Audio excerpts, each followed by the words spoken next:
नहमदुहु व नुसल्ली अला रसूल करीम अम्मा बाद।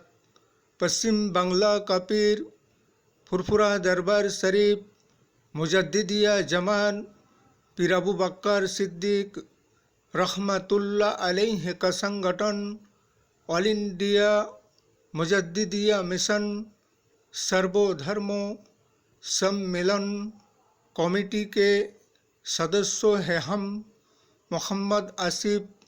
इसके अलावा सर्वो भारतीयों जातीय कांग्रेस का भी सदस्यों हैं हम। हिंदू मुस्लिम सिख ईसाई जैन ख्रिस्टन आदिवासी दलित हम सब है भाई भाई। मजहब नहीं सिखाता आपस में बैर रखना। हिंद है हम, ये वतन है हमारा। ये मौजूदा शासक दल नरेंद्र मोदी साहब का सरकार और नरेंद्र मोदी साहब 2014 से लेकर अब तक 2023 तक के समय में, तब से लेकर अब तक और अब से लेकर तब तक, जैसे कि राम के नाम के जो राजनीति की दुकानदारी खुले थे, तो अब तो हमें ऐसा लगता है कि राम के नाम के दुकानदारी बीजेपी का राजनीतिक दुकानदारी अब ठप हो चुका है। इसलिए कि अब प्रधानमंत्री नरेंद्र मोदी साहब चुनावी सभा को संबोधित करने जाते हैं। राजस्थान में, छत्तीसगढ़ में, मध्य प्रदेश में जाकर हमारे सर्वभारतीय जातीय कांग्रेस के राहुल गांधी के लिए क्या कहते हैं कि रावण जैसे लगने लगता है। राहुल गांधी को रावण कहा जाता है, तो क्या अब राम के नाम के राजनीति की दुकानदारी ठप होने के बजाय से अब क्या रावण के नाम के दुकानदारी चलाने शुरू किया है? क्या दुकान खोलने की योजना बनाए हैं क्या प्रधानमंत्री साहब और बीजेपी शासक दल? इसलिए कभी राम के नाम पे दुकानदारी राजनीति की खोलते हैं, तो कभी रावण के नाम की दुकानदारी राजनीति की खोलते हैं, तो कभी लक्ष्मण के नाम के राजनीति की दुकानदारी खोलते हैं।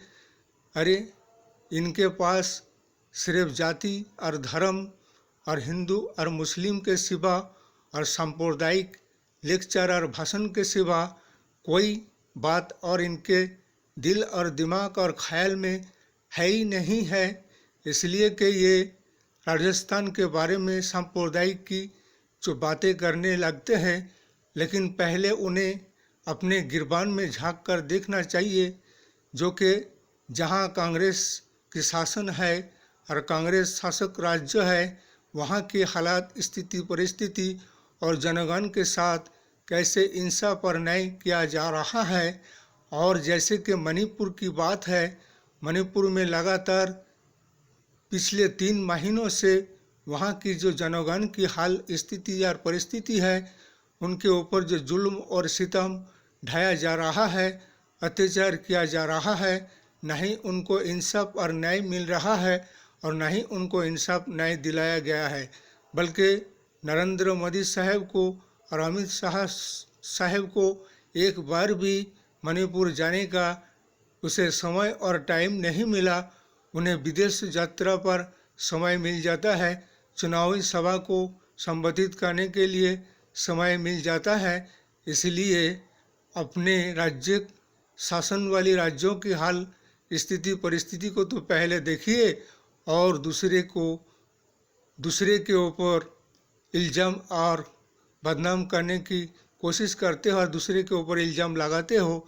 इसलिए तुम्हारा तो आदत ही यही है कि अच्छे को बुरा कहना और बुरे को अच्छा कहना और गलत को सही कहना और सही को गलत कहना। इसीलिए कि अब के अगर जैसे कि मध्य प्रदेश, छत्तीसगढ़, राजस्थान, हिमाचल, छत्तीसगढ़, उसके अलावा तेलंगाना में जो भी इलेक्शन और निर्वाचन है, अगर कोई बीजेपी के लीडर और नेता मंत्री अगर सांप्रदायिक का लेक्चर और वक्तृता देंगे और ऐसे अगर सांप्रदायिक माहौल और वातावरण को पैदा करने की कोशिश करेगा तो ऐसे लीडर व नेता मंत्रियों के खिलाफ एफआईआर दर्ज करना पड़ेगा और कोर्ट में, हाई कोर्ट व सुप्रीम कोर्ट में मामला मुकदमा दर्ज करना पड़ेगा, इसलिए कि ये राष्ट्रीय एकता को तोड़ना चाहते हैं